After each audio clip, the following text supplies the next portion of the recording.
Ok, yo les sugiero que vayan sacando un Kleenex porque les va a dar una tristeza lo que vamos a hablar el día de hoy y está fuertísimo, cuentavientes.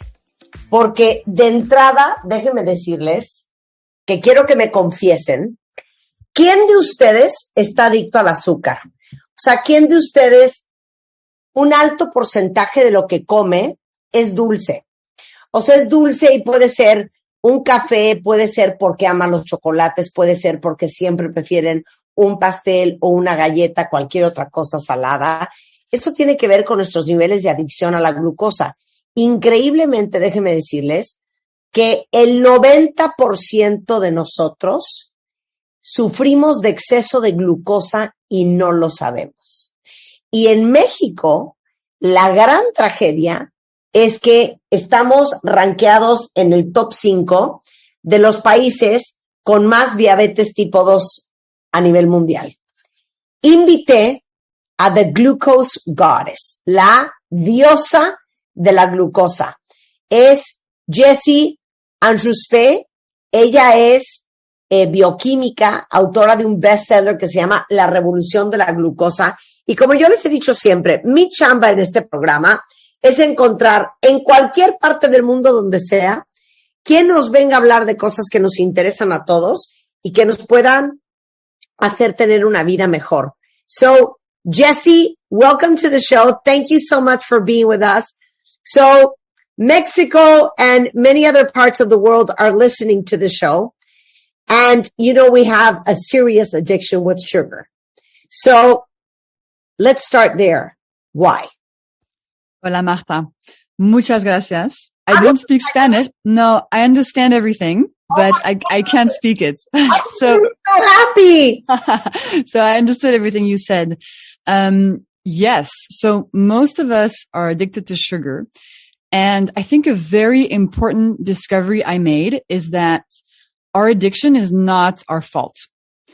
Very often when we feel these like big urges to have something sweet, we can feel bad about them. We can feel guilty, but actually we're creating this ourselves with the way that we're eating. We're creating a glucose roller coaster in our body that then leads our brain to tell us we need to eat sugar all the time. Okay. So give me like the typical cycle. You wake up, because that's another big myth. You know, in Mexico, we eat a lot of simple carbs and complex carbs as well, but we eat a lot of bread. It could be white bread. There's a delicious bread in Mexico that we call the bolillo. We eat tortillas nonstop. We have all sorts of dishes that include carbs, you know, from a quesadilla to chilaquiles. We love fruit with yogurt and honey and granola, juices of all sorts. And then we think that it's because it's not a cake or a cookie, that doesn't end up being glucose in your body. Yeah. So the typical cycle goes something like this. You wake up and the first thing that you eat is sweet or starchy. Okay. And often for breakfast, we have what I call naked carbs. So just sugar or just starches. For example, you have some bread with some jam and a fruit juice, for example. Okay. That creates a big glucose spike in your body. You feel a little bit high because this glucose spike is triggering dopamine in your brain. So you feel good. You feel pleasure. But then what happens?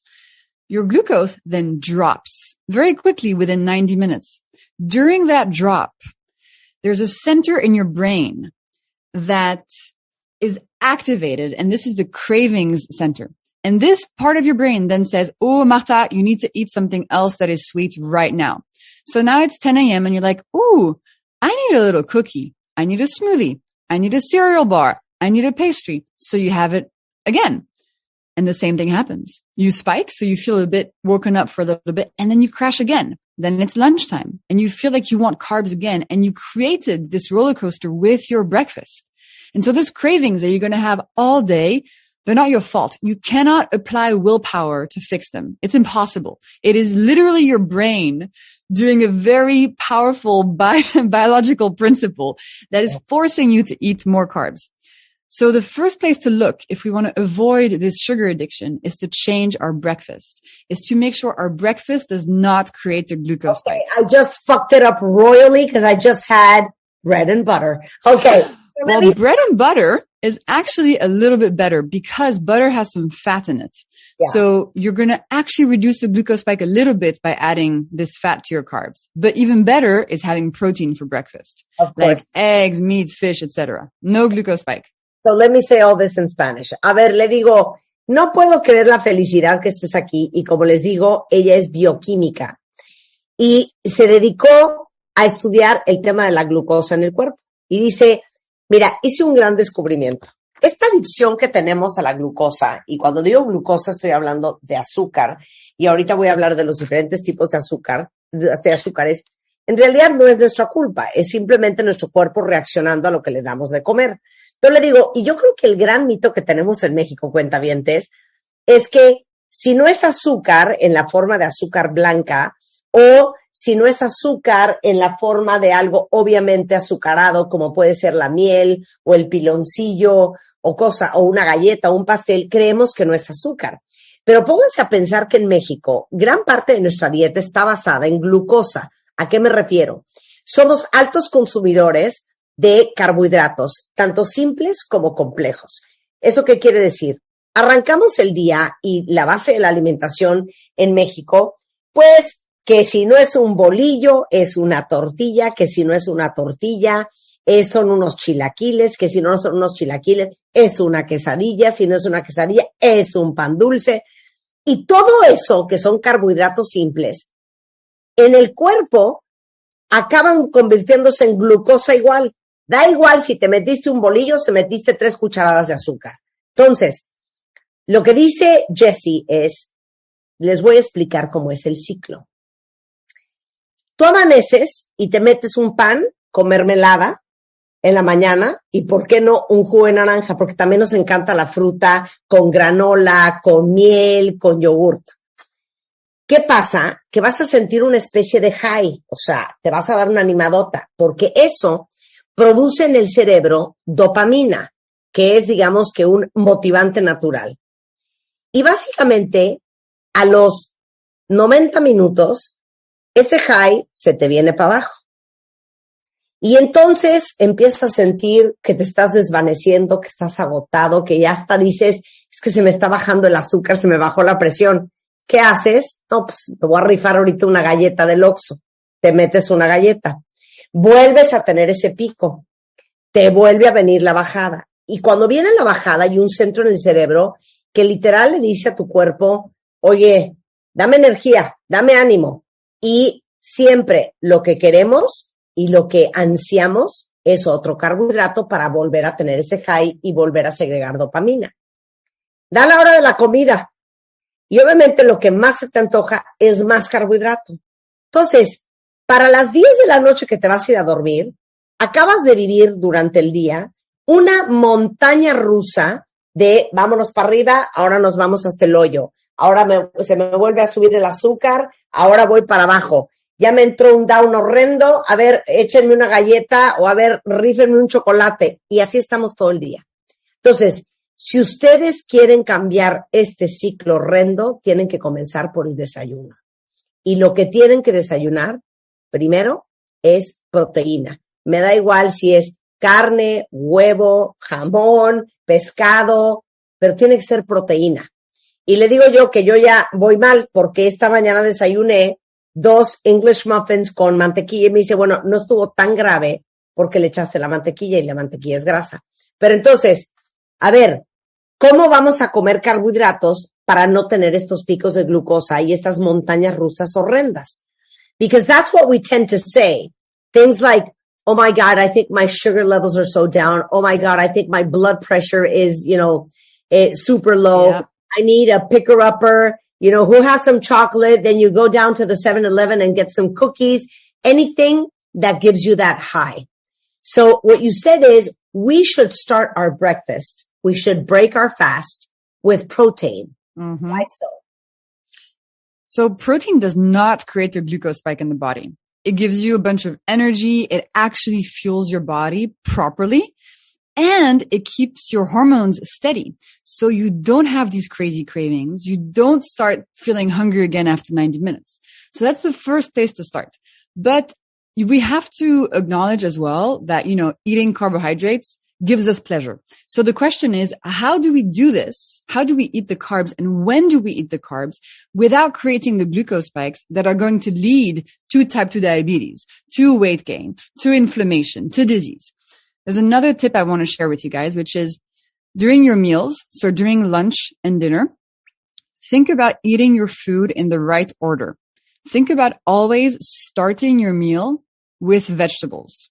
Then you can eat the protein, and then last, eat the starches and the sugars.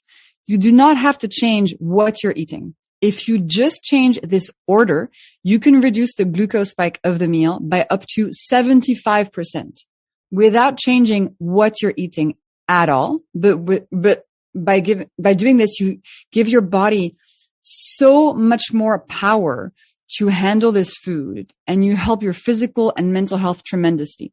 And in my book, La Revolución de la Glucosa, this is what I talk about. It's like all these tips that allow you to still eat what you love, but also reverse disease and heal. And it's really important because the difficult diets of like no more sugar, no more carbs, it's very difficult. Like, I don't even want to do that, It's unsustainable. It's unsustainable long term. Okay, so let me say that in Spanish. Yeah. Entonces, lo que dice Jessie es, miren, uno de los más grandes tips que les puedo dar, porque, a ver, estar permanentemente a dieta, privarte de comer carbohidratos, privarte de comer azúcar, pues la verdad es que a largo plazo es absolutamente insostenible. Entonces, lo que tienen que hacer es siempre aprender, y de eso se trata su libro La Revolución de la Glucosa, con todos estos tips, cuándo comerte la glucosa. Entonces dice, todos tus alimentos deberían de comenzar con verduras, vegetales, después con proteína y al final con, digamos, los almidones o los carbohidratos o las azúcares. Ahora, importantísimo, la proteína da un gran sentido de saciedad, de energía y sobre todo balancea las hormonas del cuerpo. Entonces, si tú comes proteína antes que nada, muy sensacional. Si comes proteína todas las comidas, muy sensacional. Pero la verdad es que ¿cuántos de nosotros a veces podemos pasar días enteros comiendo mañana, tarde y noche una dieta más basada en carbohidratos que en proteínas? So, what I think happens a lot is that a lot of people end up eating 3 times a day. 90% of their, calorie intake is based on carbs. Because in the morning you can have a piece of bread, then you have jam, there you go, 2 carbs. Then on top of that, you have some fruit, that's the 3rd carb. Then you have a juice, that's the 4th carb. And then for lunch, we have a soup with pasta, carb number 1. Then you have some chilaquiles or some enchiladas, which has a little bit of meat, but it's basically more carbs.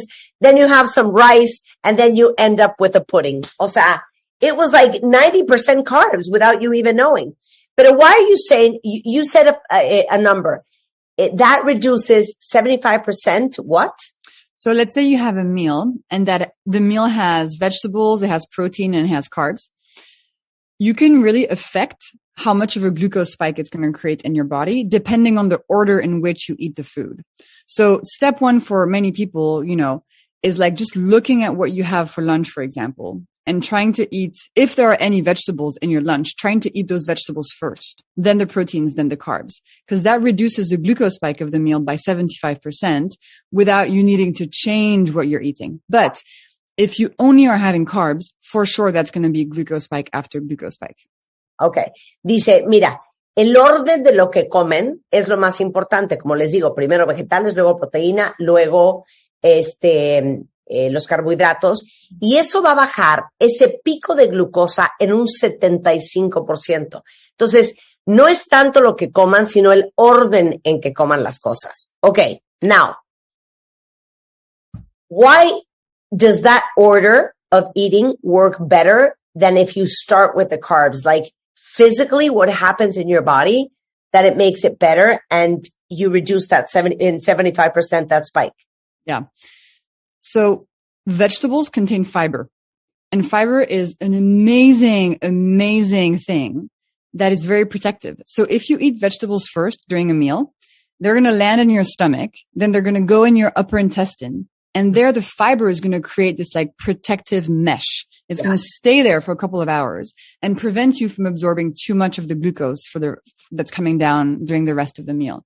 And for people who don't necessarily already have, veggies, proteins, and carbs in their meal, one tip is just to think, okay, before every meal, I'm going to add some vegetables at the beginning to have this protective fiber effect. It can be 5 cherry tomatoes.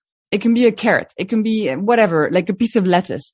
Anything you can add that has fiber in it at the beginning of the meal is going to help the glucose spike. And that's going to help your short-term and long-term health. Okay, a ver, está divino y se lo resumo. Cuando ustedes empiezan con vegetales, cualquier comida, la fibra de esos vegetales, y da igual si son 4 jitomates cherry, si son 2 zanahorias, o si es un plato de ensalada, pues aún mejor. La fibra crea una barrera para no permitir esa absorción rapidísima, inmediata de la glucosa. Yo quiero pensar, por poner una analogía, que es como poner una barrera para que la glucosa no se vaya al torrente sanguíneo como gorda en tobogán. No es lo mismo que estar encuerada y ponerte al sol y permites que te queme la piel a traer algo puesto, estar tapada, muñecas, cuello y tobillos, te asoleas, pues el sol no te pega igual, la glucosa no te va a pegar igual. O sea, es como echarte a comer encuerada, cosa que no quieres hacer. Bueno, ahora, ¿por qué son tan perjudiciales estos picos de glucosa? Why are these glucose spikes so bad for your health? So there's sort of 2 main things that happen with glucose spikes. Number 1 is they affect you right now. They affect how you feel today. So if you have a glucose spike for breakfast, that's creating cravings. That's making you chronically fatigued during the day. It's making you hungry every 90 minutes. And then long term, so many processes start. Inflammation, risk of prediabetes and type 2 diabetes, aging, literally it'll make more wrinkles on your face if you have more glucose spikes. Your organs on the inside also age. It causes hormonal issues like in the world of fertility. So for example, there's something more and more common happening in women, which is that they don't get their period anymore. They have like polycystic ovaries, all this stuff. Women trying to have kids are not able to anymore. People going through menopause are having more difficult menopause symptoms. So a big impact on our hormonal health. And then finally, sleep is a huge part of it. So the more glucose spikes you have, the less your sleep is going to be good. And then it creates a terrain for all of these long-term conditions, whether it's cancer, whether it's heart disease, whether it's Alzheimer's, and most importantly, diabetes. It's important to note that, type 2 diabetes is reversible. And one of the ways you can do this is by applying these tips that are going to reduce glucose spikes and reduce your insulin levels in your body. And that can turn into diabetes remission. Okay. Entonces le digo, that's a lot. ¿Cuál es el gran problema de tener estos picos de insulina todo el santo maldito día? Y dice, mira, número 1, inflamación. Número 2, envejecimiento. O sea, literal, si tú tienes estos picos de insulina, te van a salir más arrugas. Se puede ver, por ejemplo, en la infertilidad, en producirte ovario poliquístico. Se agudizan todos los síntomas de la menopausia. Se te altera la forma en que duermes, por ende vas a estar agotado, por ende vas a estar inflamado. Obviamente, diabetes tipo 2, que como dice Jessie, la diabetes tipo 2, cuentavientes, para todos los que están escuchando, a diferencia de la 1, es totalmente reversible. O sea, ya les habíamos explicado en muchos otros programas que la diabetes tipo 1 es básicamente gente que o produce muy poquita insulina o no produce insulina del todo. La diabetes tipo 2 tiene que ver con, primero, haber tenido resistencia a la insulina, que la llave de insulina que rompe esa glucosa en la sangre ya no funciona igual, es de pobre calidad, ya no es suficiente para la cantidad de carbohidratos que comes. Y como les dije, la diabetes tipo 2, de lo cual se padece mucho en México, no les puedo dar una mejor explicación o una más clara. Pero cada vez que ustedes comen carbohidrato, el cuerpo le dice al páncreas, abre la llave de insulina para que rompamos este azúcar. La vuelve a abrir, a los 5 minutos te metes unos chilaquiles. A ver, vuélvela a abrir, güey. A ver, a los 2 minutos te metes un chocolate, vuélvela a abrir, güey. Ya de tanto abre y cierra, ya llega un momento en que no funciona bien o no funciona igual. Entonces, esto se puede revertir simplemente con estos grandes tips que tiene Jessie en este extraordinario libro que se llama La Revolución de la Glucosa. Okay, I got that down to the T, my friend. You're amazing. Amazing. Okay. Very impressive. Okay, now, shoot. So, how do you know, like, what are the symptoms that you have glucose spikes all day long? Well, first of all, the vast majority of the population has glucose spikes. So it's very probable that you have glucose spikes too. If you have any of those long-term conditions like type 2 diabetes, polycystic ovarian syndrome, if you're very overweight, etc., for sure you have glucose spikes. Now, the day-to-day symptoms have to do with energy levels being unstable and this persistent hunger, this persistent need to eat sweet things every 90 minutes, these cravings and feeling like you're controlled by food and you can't walk by, a bake shop without buying something. It's like a real impulse. And most people think that's normal, but actually no, that's very often a sign that your glucose levels is deregulated. So day to day, it's cravings for sweet foods, being hungry every 2 hours, and having unsteady energy, feeling tired throughout the day, up and down, needing, coffee to stay awake. I feel you, sister. I feel you. I get it. I totally get it. I don't know if for some reason I'm exhausted this morning. Oh, I'm sorry. Está riendo porque estoy bostezando sin parar. Pero, a ver, le digo, ¿cómo se te nota que tienes estos picos de insulina y que tienes exceso de glucosa en el cuerpo? Perdón, picos de glucosa. Y me dice, mira, número 1, tienes niveles de energía inestables durante el día. ¿Quién de ustedes siente que ya a las 12 del día se está muriendo y necesita comerse algo para levantarse? O a las 5 de la tarde tienen un sueño horrendo y dicen, no, es que o me tomo un power nap o me voy a aventar por la ventana. Si tienen todos estos padecimientos, diabetes tipo 2, ovario poliquístico, problemas con el sobrepeso, 100% ustedes tienen picos de glucosa. Hambre cada horas, sí, antojos, sin parar, fatiga.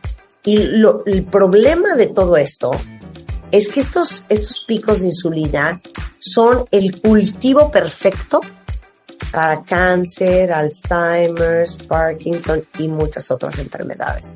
Entonces, yo creo, como dice Jessie, estoy totalmente de acuerdo con ella, que un gran porcentaje de la población tiene estos picos de glucosa y pensabas que padecías a lo mejor de presión baja. Todas las preguntas que ustedes tengan y ahora sí, ¿qué vamos a hacer? Regresando del corte con Jessie Inchauspé en W Radio. No se vayan. ¿Todavía no tienes ID de cuentaviente? No. Not yet. Consíguelo en martadebaile.com. Y sé parte de nuestra comunidad de cuentavientes. Marta de Baile 2022. Estamos de regreso y estamos donde estés. Está con nosotros Jessie Inchauspé. Ella es autora del libro La Revolución de la Glucosa. Es investigadora bioquímica, autora de este bestseller y fundadora de Glucosa, la diosa de la glucosa, un movimiento que ayuda a las personas a reconectar y entender mejor cómo funciona su cuerpo. Y estamos hablando de la adicción al azúcar, de los picos de la glucosa, como largo plazo, la fatiga, la inflamación, la tierra fértil para otras enfermedades, padecer de infertilidad, de ovario poliquístico y otros horrores vienen de estos picos de glucosa que tenemos en el cuerpo por la cantidad de glucosa que comemos, pero sobre todo por el orden en que comemos la glucosa. Bien decía antes del corte que lo mejor que pueden hacer es comenzar cada comida con vegetales, porque esa fibra se vuelve como una malla que protege la velocidad a la cual el cuerpo absorbe la glucosa y se va al torrente sanguíneo. Segundo, la proteína. Y tercero, las cosas dulces. Well, I think that actually maybe from intuition, that's why when you sit down, there is an entree,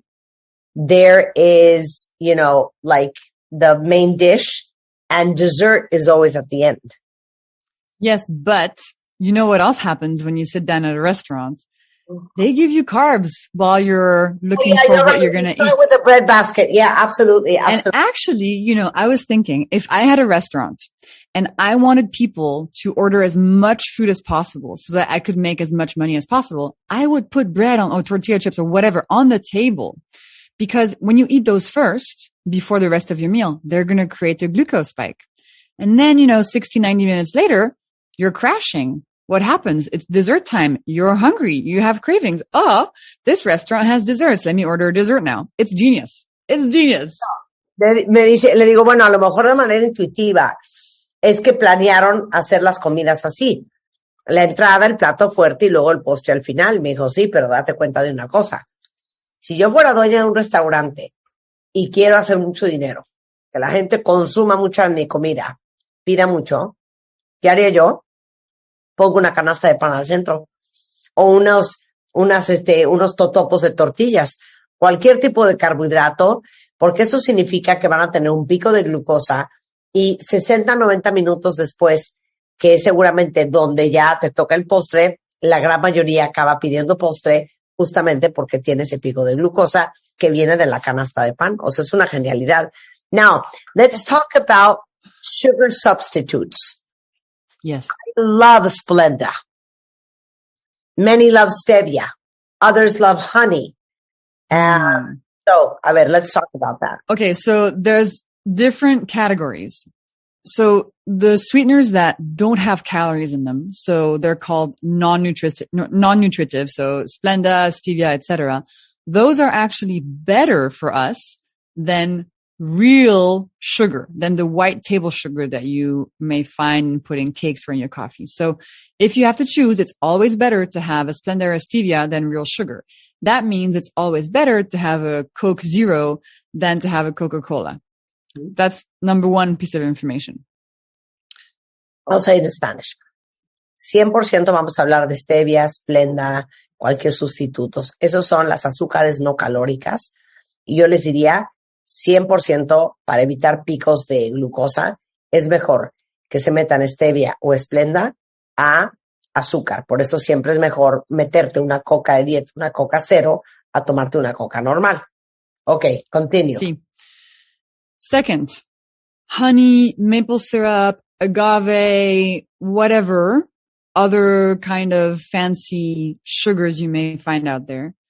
Coconut sugar, brown sugar, like all those kind of stuff. The marketing really wants you to think that those are better for you than just plain white table sugar, but that's a complete lie. So in table sugar, there's glucose and there's fructose as well. In all of these other sugars that are healthier, there's also glucose and fructose molecule. There's no difference. The difference is they're packaged differently. They're in different forms, liquid, solid, etc. They are colored differently. Some are white, some are yellow, some are brown. But in your body, it's just glucose and fructose molecules. It has the same effect. Amo. A ver, voy a desmitificarlo primero. Piloncillo, melaza, miel de maple, miel de abeja, o lo que se puedan imaginar, azúcar. Agave syrup. Agave, ya sabes, el sirope de agave, te hacen creer que es más sano o que es diferente. A ver, la azúcar refinada de mesa, la blanca, tiene moléculas de glucosa y de fructosa. Todos los otros también. idéntico. Lo que pasa es que unos están empacados diferentes, otros son físicamente diferentes, unos son líquidos, otros son sólidos, uno es café, el otro es más beige, da igual. En el cuerpo, todos esos funcionan idéntico que el azúcar blanca. Entonces, Exactly. para efectos de los picos de glucosa que estamos hablando de hoy, al cuerpo le da igual si fue 3 cucharadas de miel de abeja o si te metiste 3 cucharadas de azúcar blanca. Funciona idéntico. So what do we do with this information? We need to think about the fact that whatever sugar we eat, honey, table sugar, whatever, it's for pleasure. It's not going to be for your health. And so here are a few tips on how to eat these things for maximum pleasure, maximum dopamine, but with smaller impact on your health. So number 1, not for breakfast. Just like no sugar for breakfast. You're going to feel so much better during the day, I promise. Number 2, if you want to have sugar, have it at the end of a meal, never on an empty stomach. So that's dessert, right? Number 3, if you can, before you eat something sweet, have some vinegar.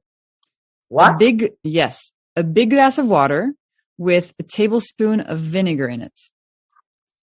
The vinegar, it's really cool. The vinegar is going to reduce the glucose spike of the food by telling your muscles to soak up glucose as it arrives. And then finally, Marta, after you eat something sweet, use your muscles for 10 minutes.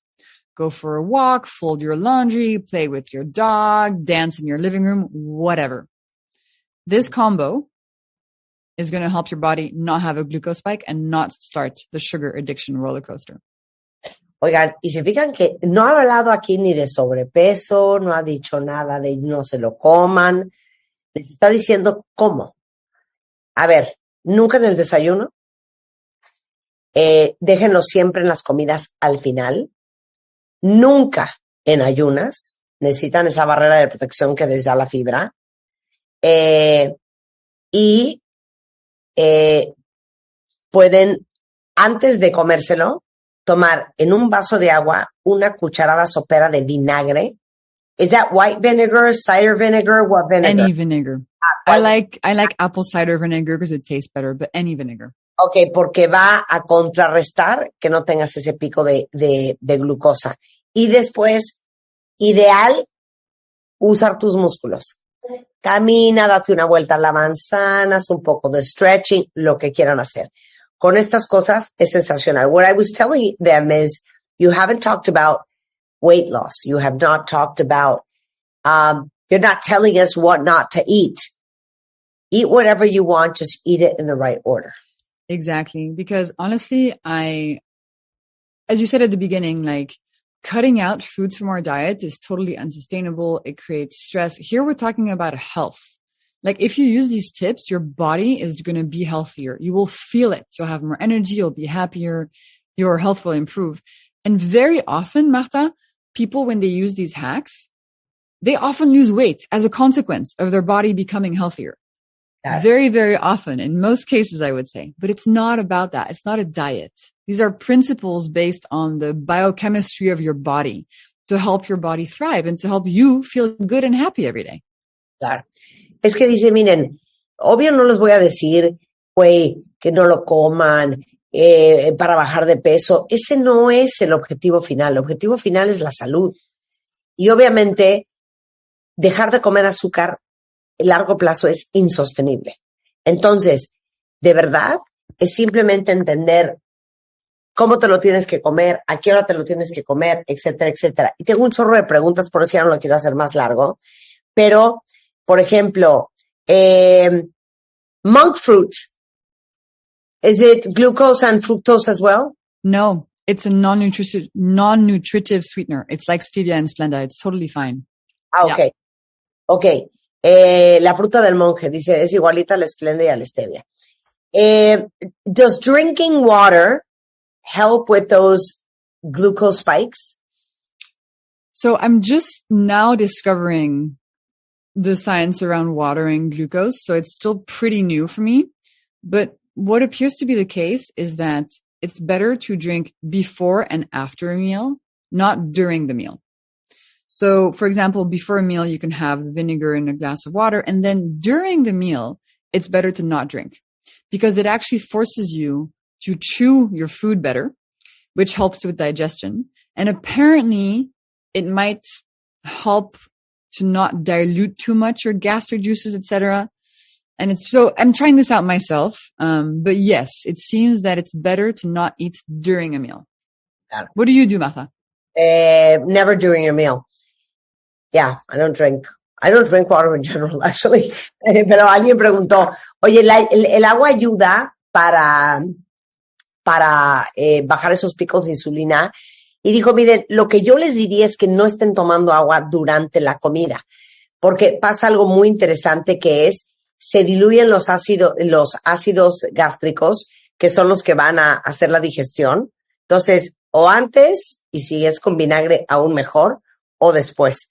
Okay, this is a good one. So what about alcohol and sugar? Okay. Rums, brandies, whiskey. So first of all, alcohol is not good for the body, but we know that. The question is, like, if you're going to drink alcohol, can you do it in a way that doesn't, on top of everything, create a glucose spike? Including red wine, no? It doesn't seem that any alcohol is actually helpful for health. The saying that like 1 glass of red wine is helpful is starting to be disproven. That doesn't mean you can't enjoy alcohol, but think about which alcohols you have. So the good ones that don't create a glucose spike on top of that are wine, any color, sparkling, etc., etc. Actually, hard alcohols. So vodka, gin, rum, tequila, etc. As long as you don't mix them with something sweet. So have them with soda instead of tonic.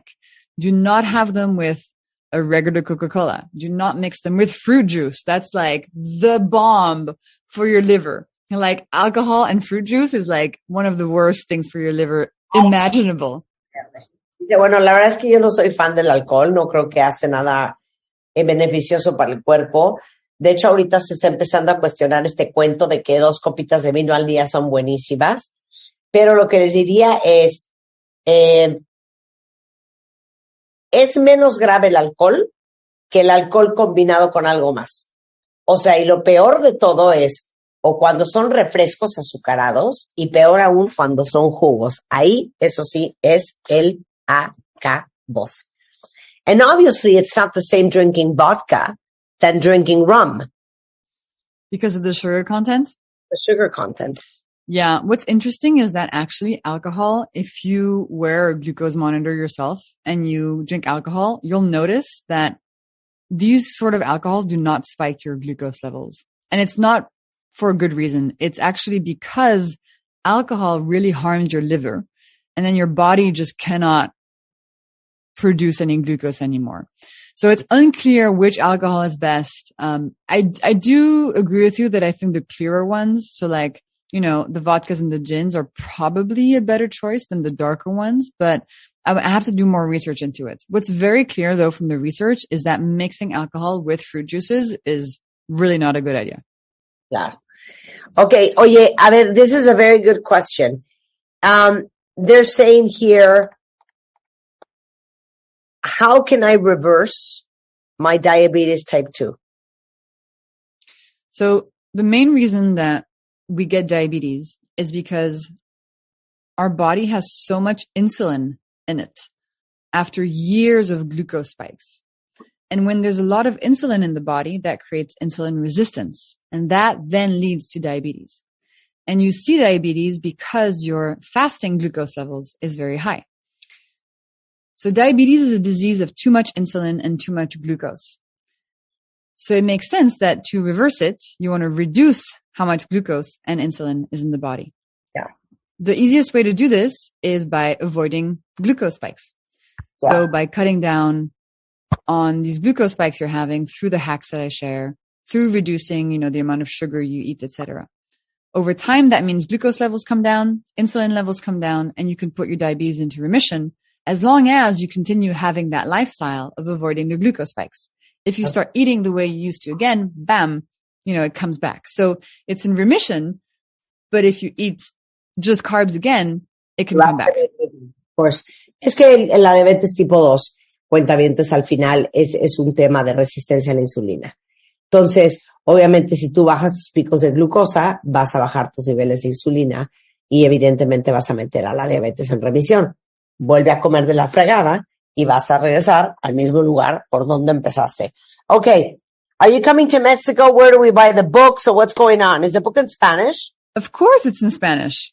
Ah, fantástico. Of course. You can buy it online. Look for La Revolución de la Glucosa.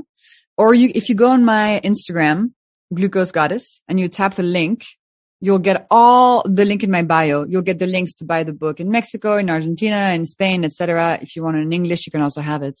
But yeah, it's everywhere. And I hope that people will find the information as helpful as I have found it, because it's really transformed my life. And I get so many messages every day of people reversing their health conditions. It's really cool. Fantástico. El libro está en español, en muchos idiomas, está también en inglés. Si la siguen en Instagram, váyanse ahorita. Yo la empecé a seguir justamente anoche y es Glucose Goddess. Tiene 1 millón de followers, cuentavientes. Ahí en ese link hay un chorro de información, también acceso a comprar el libro, pero sí, el libro está en español. But you know what, before I let you go, there's a really interesting question from Fabian. He says, can I start my day, is it a good idea to start my day with a protein shake?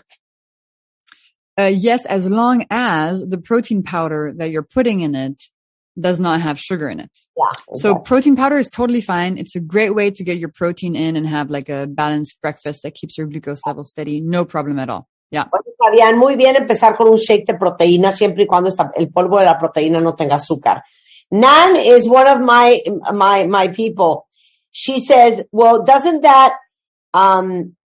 spoonful of vinegar and water destroy your stomach for us that have colitis, gastritis, acid reflux?